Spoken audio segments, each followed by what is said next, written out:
Okay, grade 11, we're going to go over how to set up a plate to check for antibiotic resistance. So this starts off the same way as you've done other plates before. You have to set up your workspace. You have to make sure that you've got goggles and gloves on, plus we have aprons now that I'd like you to put on. And you need to set up your workspace on your heat mat with your Bunsen burner, your plate, your swab, and this little Eppendorf tube of bacteria that you're going to have there. And the very first thing you need to do is make sure that you turn on your Bunsen burner. It'll be a safety flame first, but when you are working with it, you need to turn it, of course, onto turbo and have a blue flame to work under. Now, the steps to doing it is pretty simple. Make sure you're working under your blue flame. Get your swab and put it into your Eppendorf tube and get a decent amount of bacteria on your Eppendorf tube. Close the tube up and put it back in the little holder that you have there so it doesn't fall over. And then open up your plate slightly straight under the flame so that you're not going to get anything else in it. I often find holding it upside down is helpful because that means nothing from the air is going to fall into it. And you need to swab over that plate to create a lawn.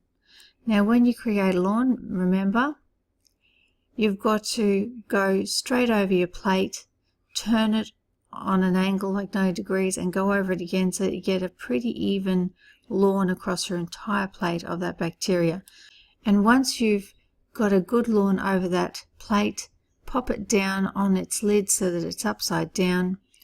Put the swab back in its packet and make sure it's sealed up.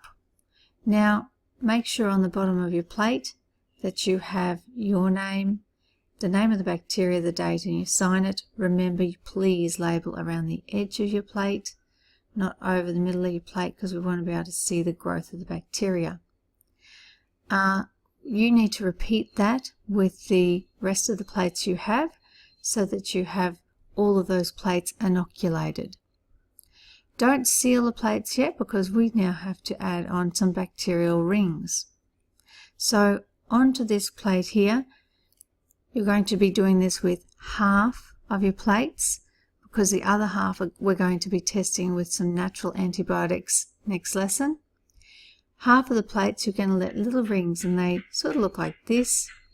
They have little circles on them like that with antibiotics in them so that we can see whether that antibiotic affects the growth of the bacteria on the plate. You're going to take this little ring here with your tweezers very carefully and put it down into the middle of your plate here. So it's going to end up looking something like that. And once you've got that little antibiotic ring in your plate, you then seal the plate up, and we then check for the growth of the bacteria. We put it in a little incubator to incubate it at 37 degrees because this little bacteria here loves living in our bodies, and therefore that's its ideal growth environment. And we're going to be looking to see whether the bacteria around the antibiotic can grow or whether their growth is inhibited or not.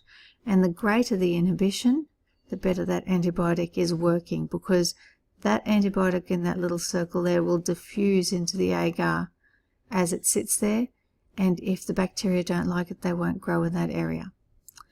Now, the last thing that we're going to be doing next lesson is, instead of having this little ring, we're going to actually be cutting holes in our agar plates like this with the metal tube. And in those little holes, we're going to be putting natural antibiotics to see if they affect the growth of the agar. We're going to try things like tea tree oil, the special antibiotic honey, soap, anything like that, to see if it has an effect on the growth of the bacteria on the plates. So that's what the other half of the plates are going to be used for.